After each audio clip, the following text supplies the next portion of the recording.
Welcome everyone. So today, this is our great pleasure to have our very own Professor Murthy, and he's working on so many new things. He's thinking about a lot of problems. So today he will discuss about his talk, which he wants to. He titled as "A Physicist in Prime Number Land."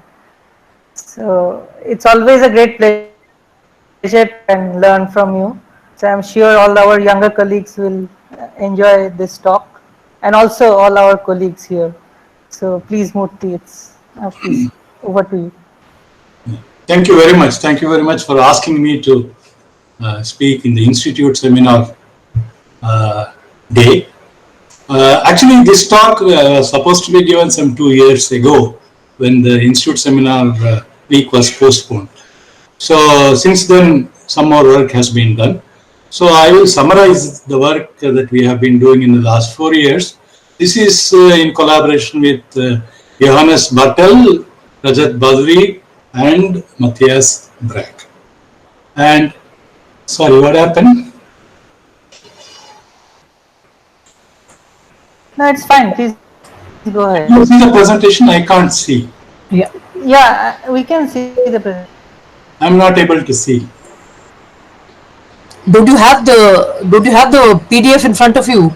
No, it went away. Oh, it must be hidden behind something else, another screen. Okay. Now can you see it? Yeah, just try page down. Yeah. That's right. Yeah, fine. It's fine. Yeah, now I got it. Yeah, it was hidden. So this talk is dedicated to the memory of my collaborator, Professor Rajat K. Badri, who passed away when we were actually writing the last of this series of papers. He was a mentor and a very dear friend and a collaborator for more than nearly 40 years, actually. And just to tell you a little bit, Professor Badri was from second batch of the training school, joined TIFR, finished PhD with Mel Preston at McMaster, and later was at Oxford with Rudolf Files, and he joined McMaster after a short tenure at TIFR.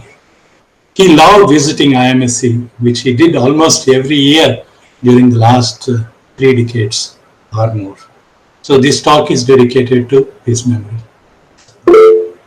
So here, this is a very elementary talk and mostly addressing the physicists because I think it will be too elementary for number theories. But nevertheless, in the end, what the results that we have got is interesting, hopefully for number theorists also. Let me just introduce what integer partitions are. I think anyone who has seen the film, The Man Who Knew Infinity, will know this. So it is just that you can write every positive integer as a summand of many other positive integers which are less than that. And how many ways you can write it. So for example, if you take 3, the number of ways you can write 3 as a summand is P3 of 3 is 3. And there are 2 types of partitions here, as you can see, where the numbers repeat and where the numbers don't repeat. So therefore, I put the other ones in red, Q, and P is the one which is where things are allowed to repeat.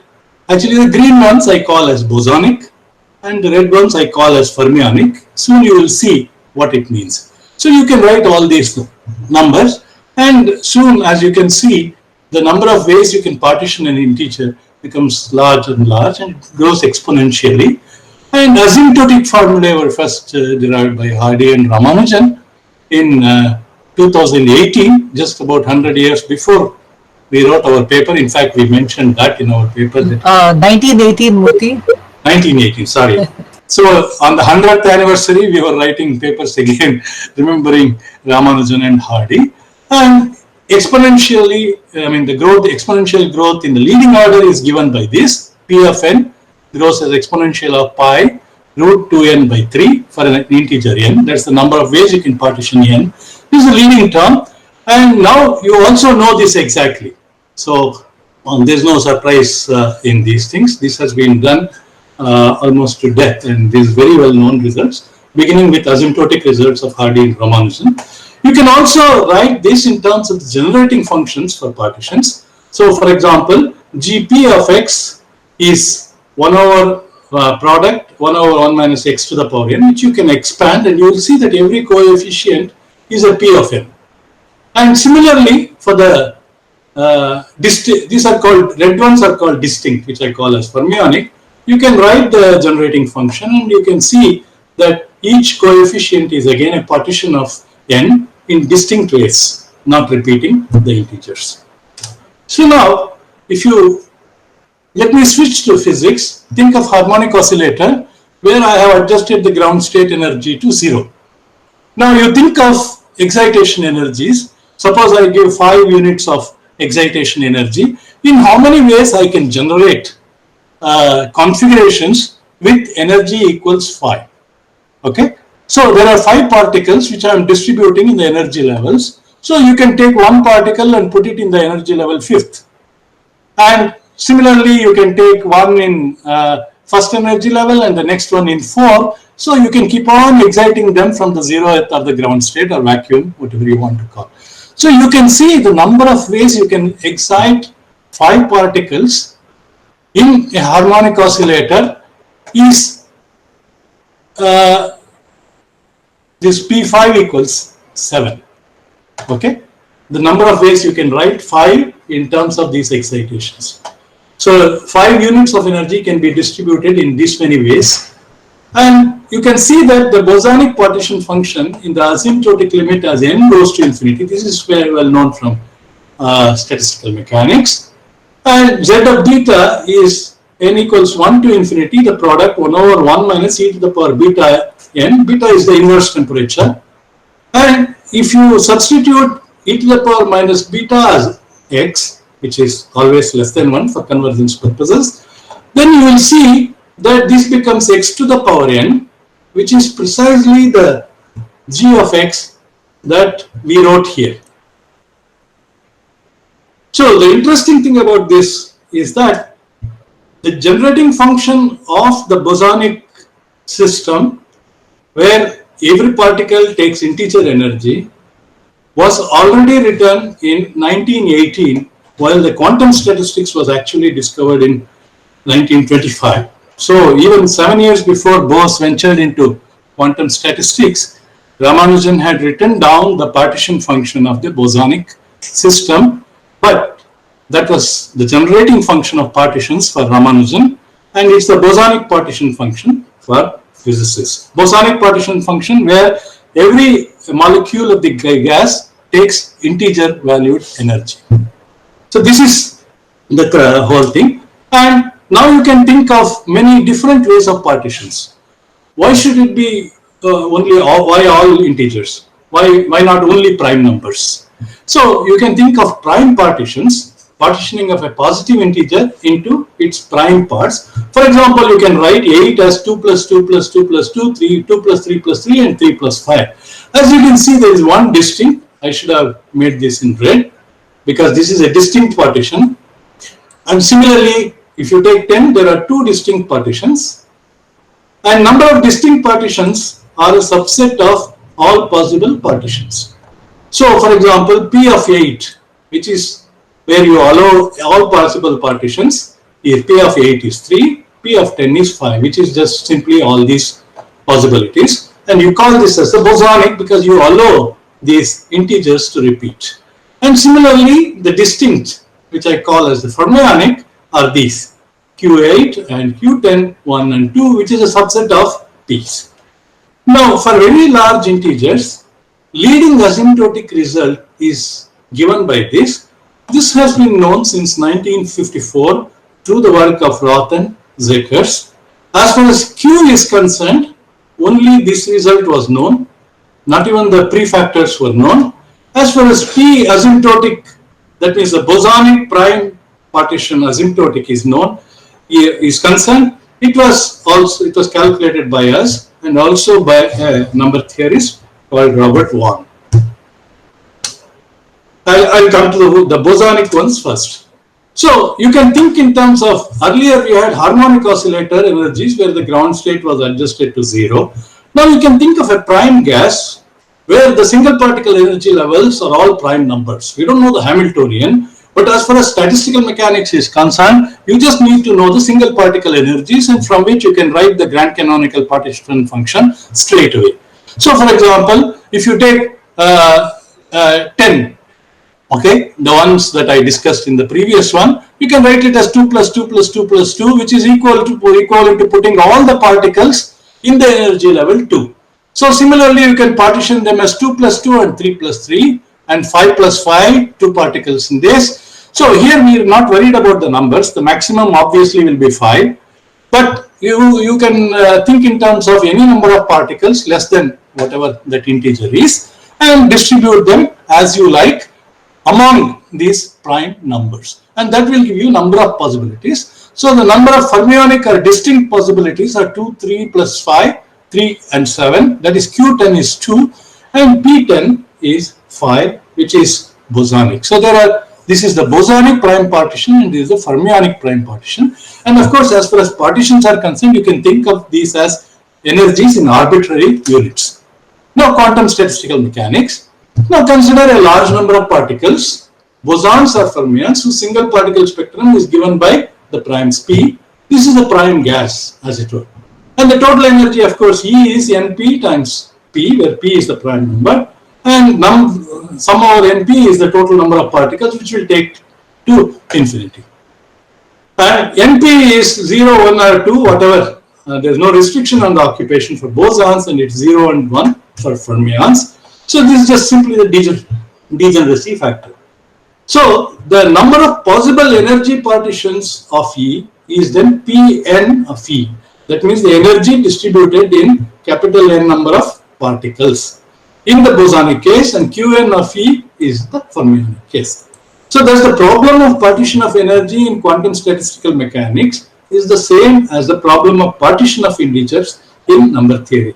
In fact, the partition function that we write in quantum statistical mechanics is the generating function in number theory. And this was used by us long ago to demonstrate Ramanujan's results.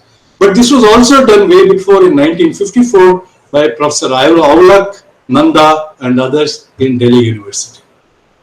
They were the ones who first pointed out that Ramanujan had already written down the partition function of the Bose case. So let me now, as far as details are concerned, let me consider only the Bose gas.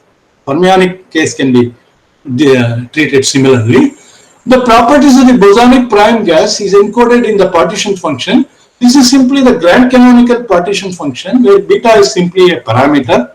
We are not worried about dimensions, so everything is dimensionless. And this is the grand partition function with chemical potential equal to 0. This we know from statistical mechanics. Now, since we have identified this as a generating function, I can write this as a series n equal to 0 to infinity, P of n, where n is any integer, not a prime number, not just a prime number, because we are looking at partitioning of n into primes. E to the power minus beta n, and the continuum limit, you can write it as 0 to infinity dE, rho of E, which is the many particle density of states, e to the power minus beta E. So, in fact, you can see here that the partition function is simply the Laplace transform of the many particle density rho of E. So, what the quantity we are really interested in the asymptotic limit is the rho of E, which is the same as P of n in the asymptotic limit. This quantity and this quantity can be related in the asymptotic limit, and that is simply written here in this equation. It's a statement of the same result. And if you take the Laplace inverse of this, you can write rho of E, the many particle density, as the Laplace inverse of the partition function, which now, if you take the Laplace inverse here, it's simply the delta function, which is familiar to us. This integration is along the imaginary line, so therefore this simply gives you the delta function where E equals n. So the average of these two, rho of E and P of n, are identical. This is what we calculate in quantum statistical mechanics, and this is what we calculate in number theory. And we work in the limit E and n going to infinity, which is called as the asymptotic limit. Now, even though I am referring to the prime gas all the time, this result is very general. You can think of any type of partition, and it applies to all types of partitions and not just prime partitions, because energy distribution in quantum statistical mechanics is a very general phenomenon. In fact, they need not even be integers. They can be continuous real numbers. Okay. So in order to take the asymptotic limit and calculate things, we consider this many particle density. As I told you, it is the Laplace inverse of the partition function. And we also recognize the fact that when we take the partition function into the exponent, you can write this as log z of beta. And this is nothing but the entropy. And we evaluate the Laplace inverse in the saddle point method as far as the asymptotic results are concerned. We call it as a saddle point method, and I think the number theorists have a different name when they work in the asymptotic limit. But essentially the two methods are very similar. And in fact, rho of E is simply e to the power s e comma beta naught, where beta naught is obtained as a solution of this entropy, derivative of this entropy going to 0. That gives you the saddle point, and just substitute the saddle point values and you get the density to the leading order. So this is a standard expression which was very well known, and it was actually applied to obtain the nuclear level densities by Bethe.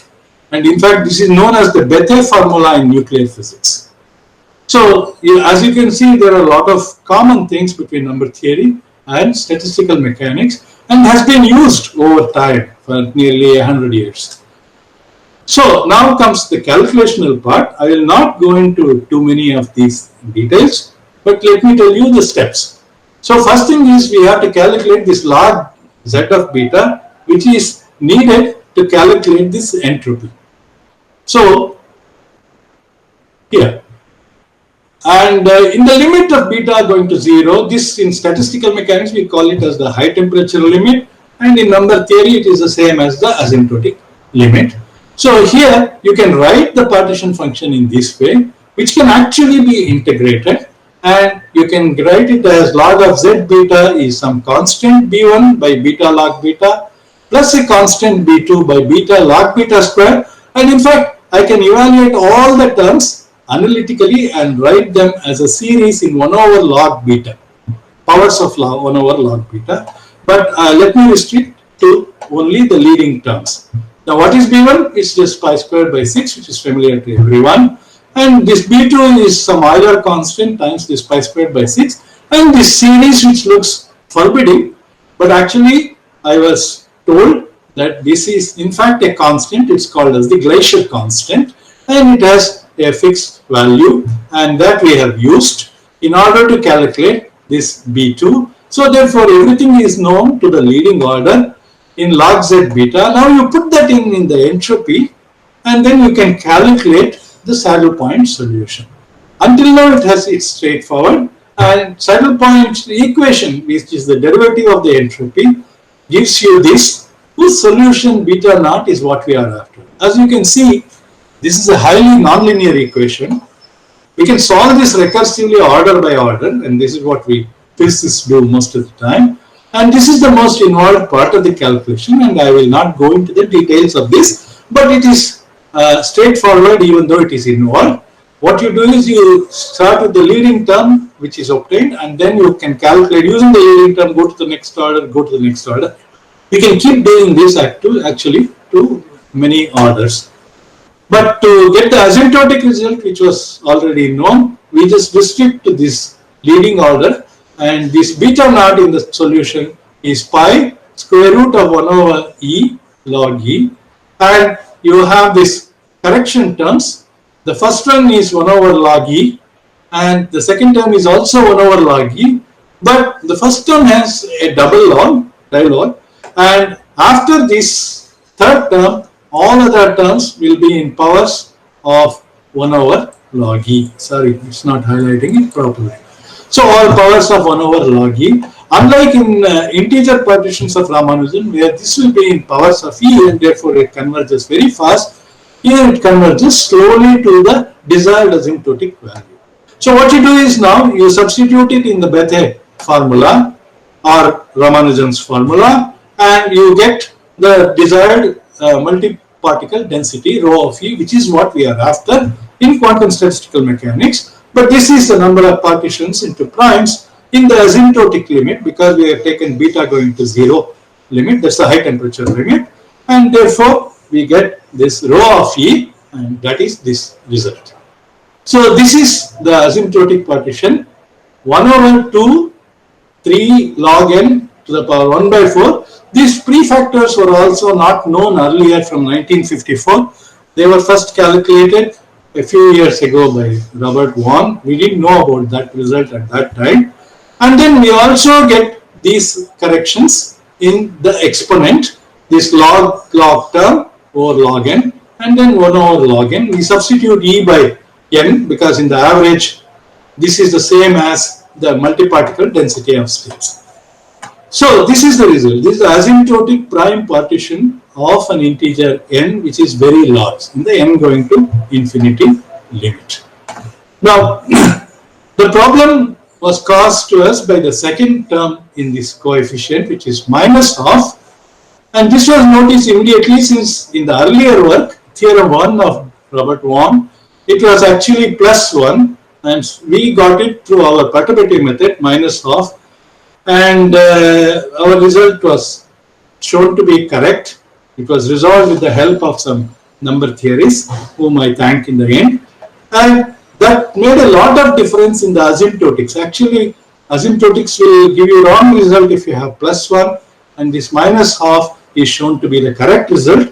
We got it from perturbative method, whereas the theorem 1 of Robert Vaughan was checked by some number theories, Florin Spinu and George Lee Harkos, who was there in the Balus fest. He gave a talk there, and these people conveyed to us that our result was indeed correct. But we had a lot of problems with the referees, because the first referee report in fact said that almost like saying, who are you? Because Robert Vaughan is a very well-known number theorist. Who are you to question his result? You know, that kind of a report came in the beginning. However, since it was resolved with the help of number theories, we were able to actually publish the paper. The next term is of the order 1 over log n, and that seems to be new. And from our method, we expect higher order corrections to be in powers of 1 over log n. And in principle, it can be calculated, but again, the thing becomes more and more involved. And this is the result for bosonic prime partitions. And here is, as physicists, we always do things numerically. So here is what we have shown. The green curve here is the result of 1, which had the wrong coefficient, and the black is the exact. These exact numbers can be calculated using the generating function, and this red is our result, and blue is the leading term in P0, and the leading term is precisely just this exponential. That was not known from 1954, but not this. So, and in fact, without that minus half term, you will see that the error which we have calculated here, the error compared to the exact one, doesn't actually go to zero. But once you correct that coefficient, you can see that when you go to larger and larger n, that means when you plot it as 1 over n, it actually starts going down first. That means the error increases, and this red curve is our result. It starts turning and going towards 0, and now this has been verified up to 10 to the power 8 in n. That means more than about 100 million numbers have been used to check this by some number theories whom I mentioned in the end.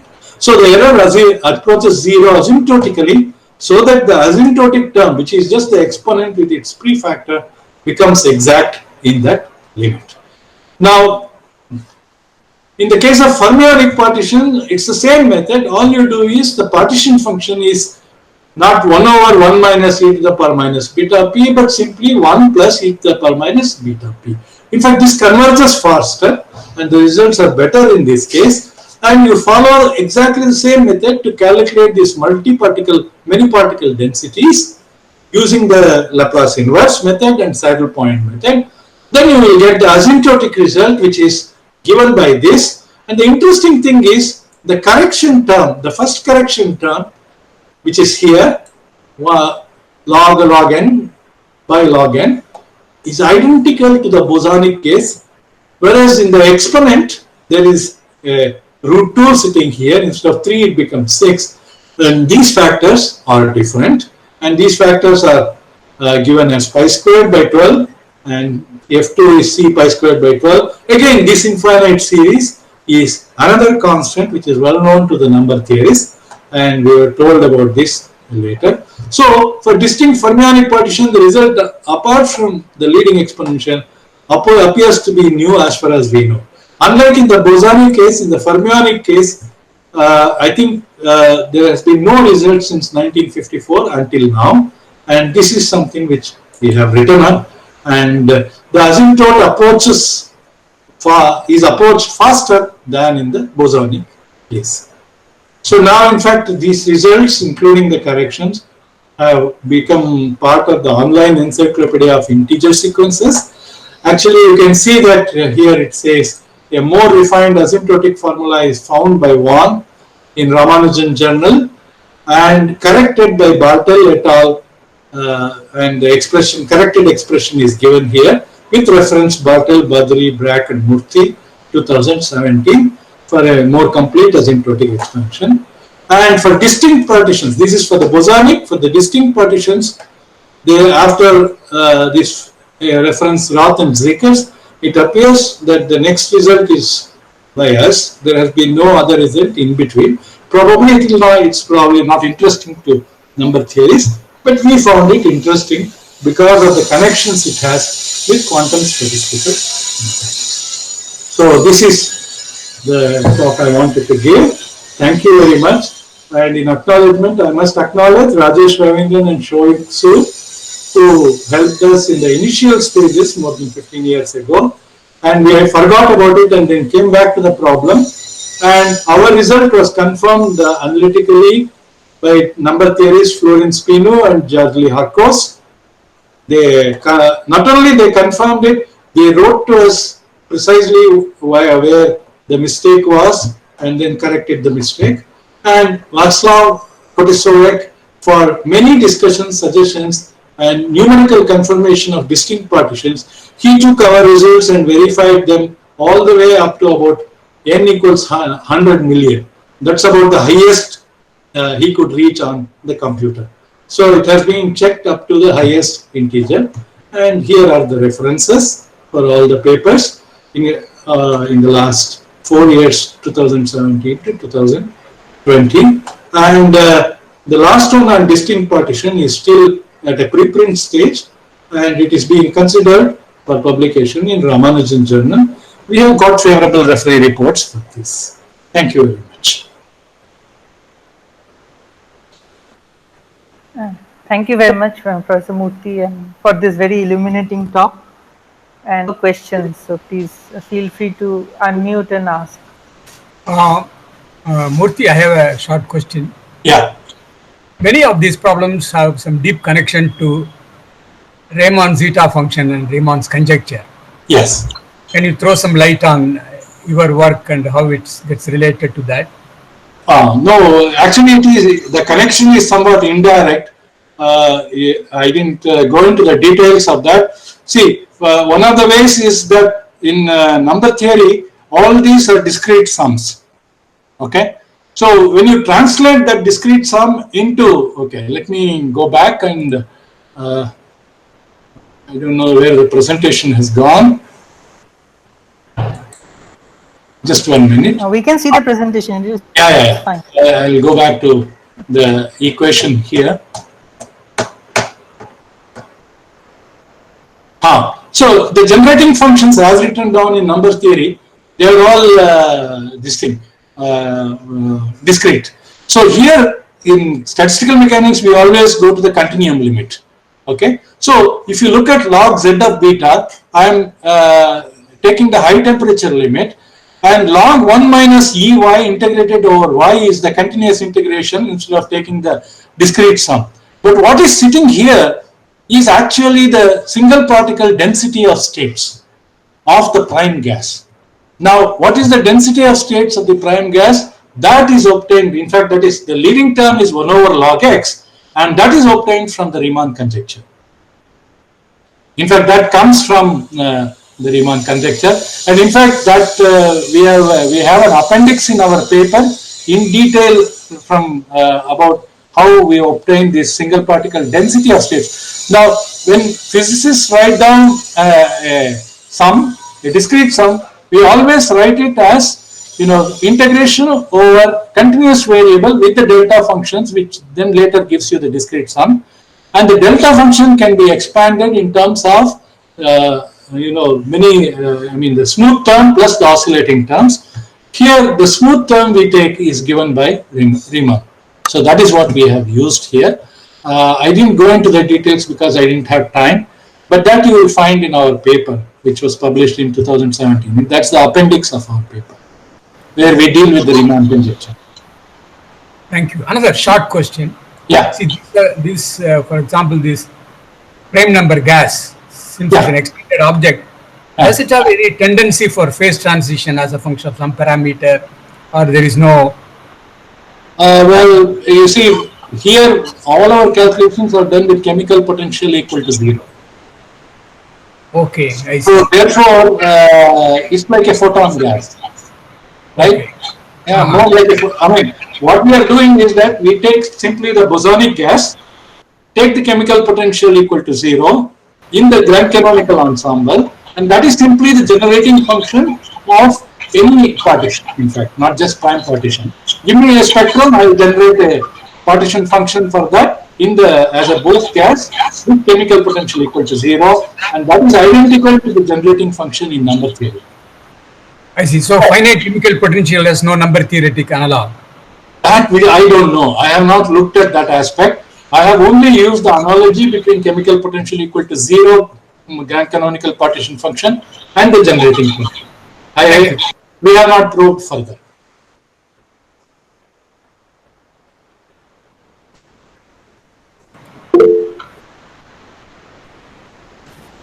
Yes, Srihari, please go ahead. Hi Murthy, so I had a question about what you said. So you are doing the prime partitions. Yes. But if I change the spectrum, what exactly changes? I mean, the results exactly go over in the asymptotic limit, or why is that? Why does it go over? So, because you see, the partition function in statistical mechanics has all the information about the single particle spectrum. Once you know the single particle spectrum, you can immediately write the partition function in the grand canonical ensemble, because that's the only information you need. I see. So therefore, it doesn't matter what single particle spectrum you have. You can have harmonic oscillator spectrum, or you can have a prime gas, or you can have, for example, odd integers or even integers as your spectrum. Okay, since partition function can be written for any of these spectra of single particles, in principle, all the information about partition is contained in that. That's the only thing that changes. And as I mentioned in the beginning, the whole method of partitions that at least as far as the asymptotic result is concerned, you can follow through the same procedure and get the asymptotic result, which you will find in any number theory text. In fact, many number theory texts have all the results, and they also give a table of generating functions for many of these partitions. Any chapter on partition will have generating functions, and you can see the similarity. All of them are products n going from 1 to infinity of a certain form of 1 over x, which is x is less than 1, some convergent series, and you appropriately change the powers of x to whatever spectra that you want, and you get the partition function. I see. Thank you. The other thing I was wondering, if I may ask, is so this is only in the high temperature limit, if I understood correctly. As for the asymptotic, we equate the asymptotic limit in number theory with the high temperature expansion, because once I take the high temperature expansion, I can trust in the high temperature expansion, I can trust the saddle point results. But if you give me the full expansion, then I don't know. So whether it's valid or not. But only for asymptotic results, yes, you can think of it. Okay, thank you.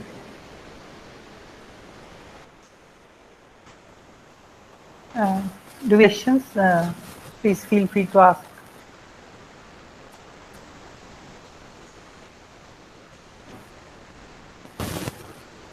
Murthy, I had one question for you. So, when people talk about this microstate black hole, they Ah, also use some concepts from number theory.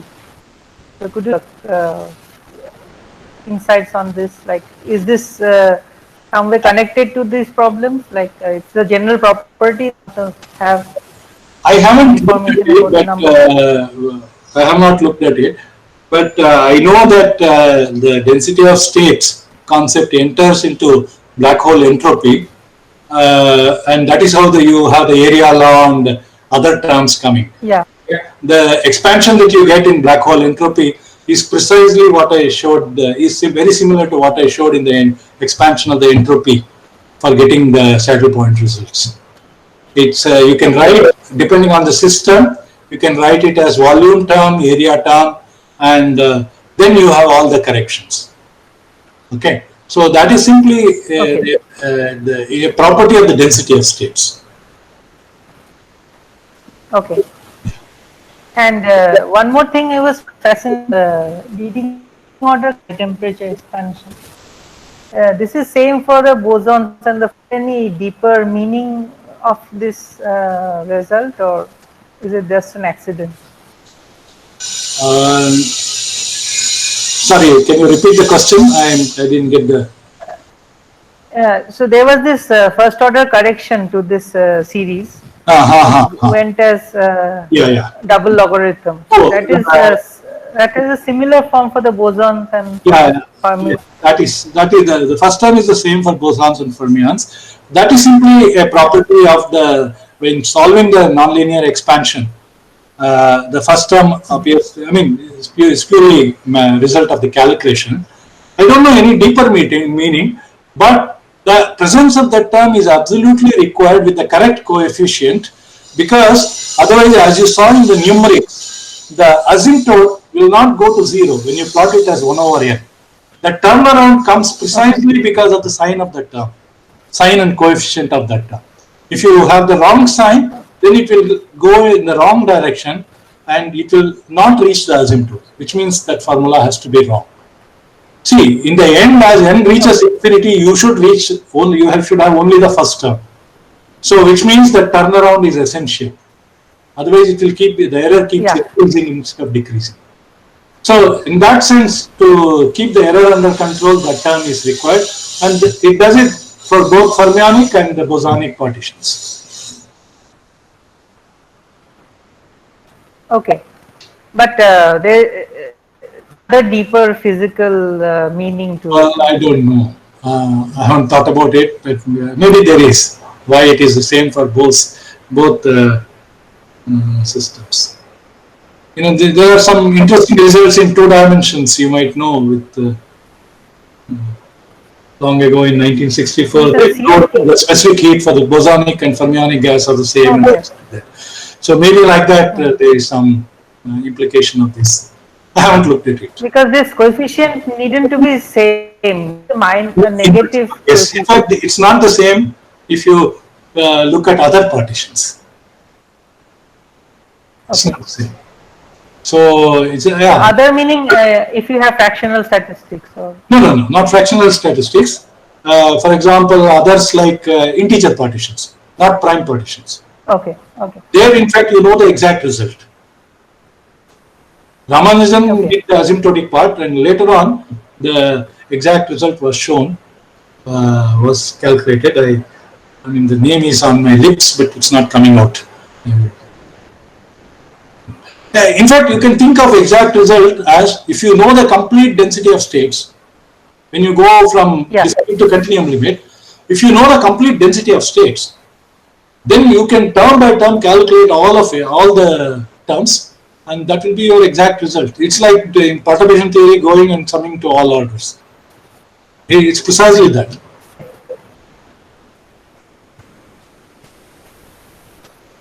Yeah, but I don't know if there's a deeper meaning there. Yeah, thanks. Do we have questions for Murthy? I do not see any, so we will thank you. It was a great pleasure that you kindly agreed to give a talk as a part of Excuse me there. Institute Seminar Days. Yeah, hello. I have a question here, Yeah, please go ahead. but it's way far from statistical mechanics. I may proceed with it. Yeah, please go ahead. Is there any number theory expansion that could explain the theories of elasticity and fluid mechanics? I think this is not a question that I can answer. Perhaps Bhaskaran may have a comment on it, if at all. I don't know. No, yeah, interesting question. I also have no idea. I mean, number theory role in continuum theories like elasticity and hydrodynamics. It'll be interesting. I'm sure, mathematics has very deep connections to the natural world in unexpected ways. Yeah. Yeah, this connection was also, of course, it was known, but not most physicists had somehow ignored the paper by Aulak and Nanda in 1954 when they used statistical mechanics methods to derive Ramanujan formula. And after that, not many papers are there from physicists. But again, there was Bethe formula, but Bethe himself had not looked at Ramanujan's result. And the fact that Ramanujan's result was preceded Bose. You see, there are a lot of interesting things here. In fact, Ramanujan wrote down the partition function of a Bose gas with integer spectrum. Even before the advent of quantum mechanics, actually. So there are interesting things, yes. Interesting connection. Okay, thank you, sir. Okay. Are there any further questions, or? I do not see any. So thanks again, Professor Murthy, for sharing your insights. It was a great pleasure to have you in a days. A great pleasure. All, yeah, please. Yeah, and also thanks to everyone for coming and so many interesting questions and making it a very nice discussion session. Thanks, Murthy. Very nice. Thank you very much. Thank Thanks, you, Murthy. and Bye.